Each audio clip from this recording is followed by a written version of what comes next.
বান্দা যখন তার তিনটা বেজে করতে গেলে তার যত নামাজ পড়ে যখন সিজদায় পড়ে মালিকের কাছে বলে আল্লাহ আমি জানি দুনিয়ার জন্য আমার কোনো পাপী কেউ নাই, আমি জানি দুনিয়ার জন্য আমার কোনো অন্যায়কারী অপরাধকারী কেউ নাই, আমি দুনিয়ার মধ্যে কোনো গুনাহ নাই জানি করি না, দুনিয়ার অপরাধ নাই অপরাধ নাই জামার দেওয়া হয় না। আল্লাহ করি না বলছো এই মায়ের আমাদের মাস মাগফিরাতের মাস, মায়ের আমাদের মাস নাজতের মাস, মায়ের আমাদের মাস রহমতের মাস। আল্লাহ আমি ইচ্ছা তোমার দুনিয়ার জন্য হাজার কোটি কোটি বান্দা আছে আল্লাহ, তাদের ভিতরে থেকে আমি একজন গুনাহগার আমাকে যদি তুমি মাফ করে দাও আল্লাহ তোমার কিছু হবে না। আল্লাহ তাআলা কোন অবস্থায় ফেরেশতা থেকে গেলে গেল ফেরেশতা একটু দাঁড়িয়ে দেখো না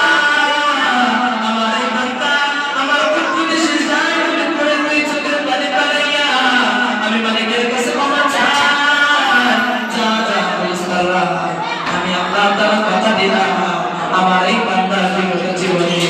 দিক থেকে সমস্ত গুনাহগুলো আমি আল্লাহ তাআলা ক্ষমা করে দিলাম।